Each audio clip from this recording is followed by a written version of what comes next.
ಸ್ನೇಹಿತರೆ, ಪ್ರಜಾಕೀರ್ತಿಗೆ ಸ್ವಾಗತ, ಸುಸ್ವಾಗತ. ಕಲಿಯುಗದ ಅಂತ್ಯ ಭಯಾನಕವಾಗಿರುತ್ತದೆ ಎಂದು ಹೇಳುವುದನ್ನು ನಾವು ಕೇಳಿರ್ಬೋದು. ಕಲಿಯುಗ ಅಂತ್ಯವಾಗುವುದು ಯಾವಾಗ ಎಂಬುದು ನಿಮಗೆ ಗೊತ್ತಾ?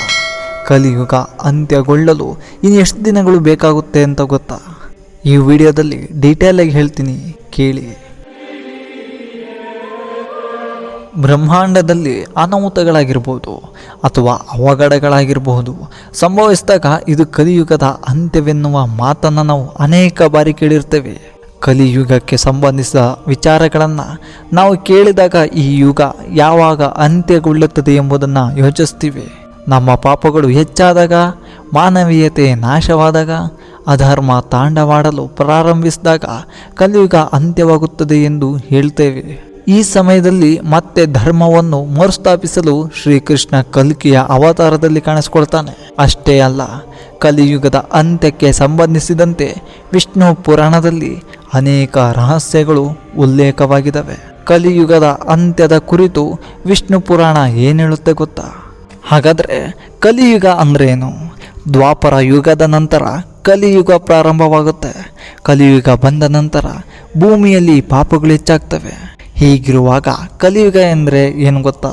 ವಿಷ್ಣು ಪುರಾಣ, ಶ್ರೀಮದ್ ಭಗವತ್ ಪುರಾಣ, ಭವಿಷ್ಯ ಪುರಾಣ ಇತ್ಯಾದಿ ಪುರಾಣಗಳಲ್ಲಿ ಕಲಿಯುಗದ ವಿವರಣೆ ಕಂಡುಬರುತ್ತೆ. ನಾವು ಕಲಿಯುಗದ ಅರ್ಥವನ್ನು ಅರ್ಥ ಮಾಡಿಕೊಂಡ್ರೆ ಕಲಿಯುಗ ಅಂದರೆ ಕರಾಳ ಯುಗ ಎಂಬುದನ್ನು ತಿಳಿಸುತ್ತೆ. ಕಲಿಯುಗದ ಕರಾಳತೆಯಲ್ಲಿ ಬಣ್ಣಗಳೆಲ್ಲ ಕಳೆದು ಹೋಗಿ ಸತ್ಯವು ಸುಳ್ಳಿನಂತೆ ಕಾಣಿಸುತ್ತೆ. ಕಲಿಯುಗ ಅಂದರೆ ಕಲಹ ಮತ್ತು ಸಂಕಟದ ಯುಗ. ಅಲ್ಲಿ ಪ್ರತಿ ಜೀವಿಗಳ ಮನಸ್ಸು ಅತೃಪ್ತಿಯಿಂದ ತುಂಬಿರುತ್ತೆ. ಪ್ರತಿಯೊಬ್ಬರಲ್ಲೂ ಯಾವುದೇ ಕಾರಣವಿಲ್ಲದೆ ಪರಸ್ಪರ ದ್ವೇಷ ಇರುತ್ತೆ.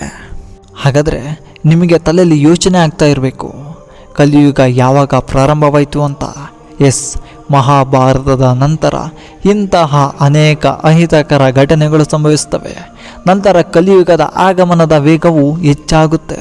ಶ್ರೀಕೃಷ್ಣನು ತನ್ನ ಮಾನವ ದೇಹವನ್ನು ತೊರೆದು ವೈಕುಂಠಕ್ಕೆ ಹೋಗ್ತಾನೆ. ಪಾಂಡವರು ಸ್ವರ್ಗಕ್ಕೆ ಹೋಗ್ತಾರೆ. ಯದುವಂಶಿ ಕುಲದ ನಾಶ ಮುಂತಾದ ಘಟನೆಗಳು ಕಲಿಯುಗದ ಆಗಮನದ ಸಂಕೇತಗಳಾಗಿರ್ತವೆ. ಕ್ರಿಸ್ತಪೂರ್ವ 3102ರಲ್ಲಿ ಕಲಿಯುಗ ಪ್ರಾರಂಭವಾಗುತ್ತೆ. ಕಲಿಯುಗದ ಅಂತ್ಯವನ್ನು ಶ್ರೀಮದ್ ಭಗವತ್ ಪುರಾಣ, ವಿಷ್ಣು ಪುರಾಣ ಮತ್ತು ಭವಿಷ್ಯ ಪುರಾಣಗಳಲ್ಲಿ ವಿವರಿಸಲಾಗುತ್ತೆ. ಹಾಗಾದರೆ ನಿಮಗೆ ಮತ್ತೊಂದು ಯೋಚನೆ ಬಂದಿರಬೇಕು, ಈ ಕಲಿಯುಗ ಮುಗಿಯೋದು ಯಾವಾಗ ಅಂತ. ಹೌದು, ಪುರಾಣಗಳ ಆಧಾರಗಳಲ್ಲಿ ಕಲಿಯುಗದ ಅಂತ್ಯದ ಬಗ್ಗೆ ಹೇಳೋದಾದರೆ ಕಲಿಯುಗವು 4,32,000 ವರ್ಷಗಳವರೆಗೆ ಇರುತ್ತೆ. ಇದೀಗ ಕಲಿಯುಗ ಮೊದಲ ಹಂತ ಮಾತ್ರ ನಡೀತಿದೆ. ಪ್ರಸ್ತುತ ಕಲಿಯುಗದಲ್ಲಿ 3,102 ಪ್ಲಸ್ 2024 ಸೇರಿಸಿದರೆ 5,126 ವರ್ಷಗಳು ಕಳೆದಿವೆ. ಅಂದರೆ ಕಲಿಯುಗಕ್ಕೆ ಕೇವಲ 5,000 ವರ್ಷಗಳು ಕಳೆದಿವೆ. ಇನ್ನು 4,26,882 ವರ್ಷಗಳು ಉಳಿದಿವೆ.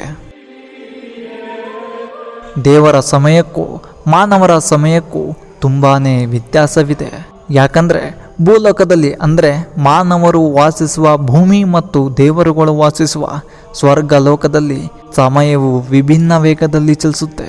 ಮಾನವನ 1 ತಿಂಗಳು ಪೂರ್ವಜರ ಜಗತ್ತಿನಲ್ಲಿ 1 ದಿನಕ್ಕೆ ಸಮನಾಗಿರುತ್ತೆ.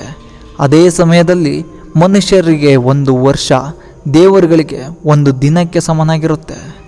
ಮನುಷ್ಯನು ಭೂಮಿಯಲ್ಲಿ 30 ವರ್ಷ ಪೂರ್ಣಗೊಳಿಸಿದರೆ ಸ್ವರ್ಗದಲ್ಲಿ ದೇವತೆಗಳಿಗೆ 3 ವರ್ಷಗಳಿಗೆ ಸಮನಾಗಿರುತ್ತೆ.